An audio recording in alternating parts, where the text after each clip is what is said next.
Добро вечер од Вашингтон, ова е ТВ журналот на Гласот на Америка на македонски јазик Newsflash. Јас сум Лилица Китановска. Јапонскиот премиер и американскиот председател се договорија да работат заедно да го направат предстојниот светски економски самит успешен. А шефот на Американската централна банка го поттикна Конгресот да подготви нов втор стимулативен економски пакет, што ќе помогне на државата да се справи со финансиската криза. Премиерот на Јапонија Таро Асо и председателот Џорџ Буш денес разговарале по телефон и се согласиле самитот да се одржи колку што е можно побрзо по председателските избори во Соединетите Американски држави на 4 ноември. Господинот Асо ги поздравил напорите на председателот за стабилизирање на светската економија и рекол дека Јапонија ќе преземе раководната улога како сегашен председавач на групата 8 светски сили. Ова е звукот на 750 милиарди долари од владата за спас на финансиската индустрија и 250 милиарди долари влог во американските банки. Зголемување на ограничувањето на осигурувањето на заштедите. Но првиот човек на федералните резерви вели треба повеќе. Јас не можам да ви кажам како Конгрес која цифра да ја усвоите. Што е вашата сугестија? 150? Ако зборуваме за фискален пакет со оглед на слабата економија, мислам дека тоа би било значајно. Председателот Буш вчера кажа дека е задоволен што американците не се веќе близу точката на паника и дека заземаат порелаксиран став. Од другите вести, председателот Буш денес во Белата куќа е домакин на самит да ги поттикне нациите да го одржат ветувањето за борба против сиромаштијата, дури и во време на глобална финансиска криза. Државниот секретар Кондолиса Рајс ја отвори еднодневната конференција при што кажа дека американската помош последниве 8 години е најголема развојна програма од Маршаловиот план со кој беше обновена Европа по Втората светска војна.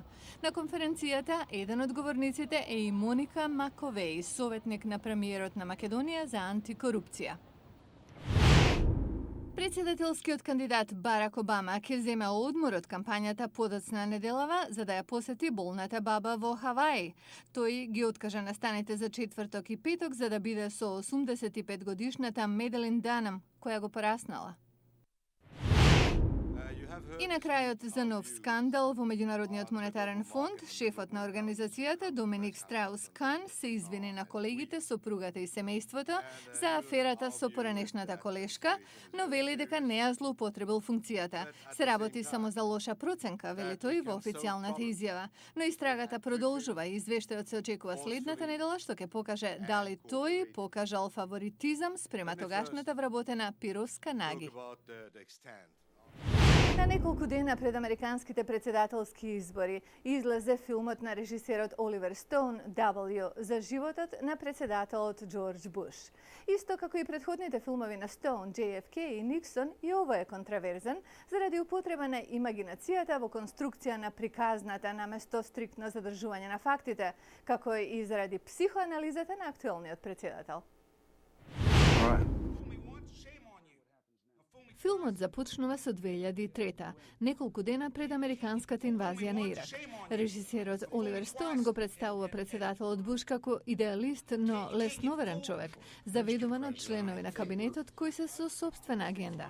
Председателот го гледаме како донесува одлуки врз база на инстинкт и емоции. Го сака спортот, би бил добар бейсбол тренер, но обкружувањето и односите, особено со татко му, го туркаат во друга насока. Приказната за таткото и синот е во срцето на филмот, вели режисерот.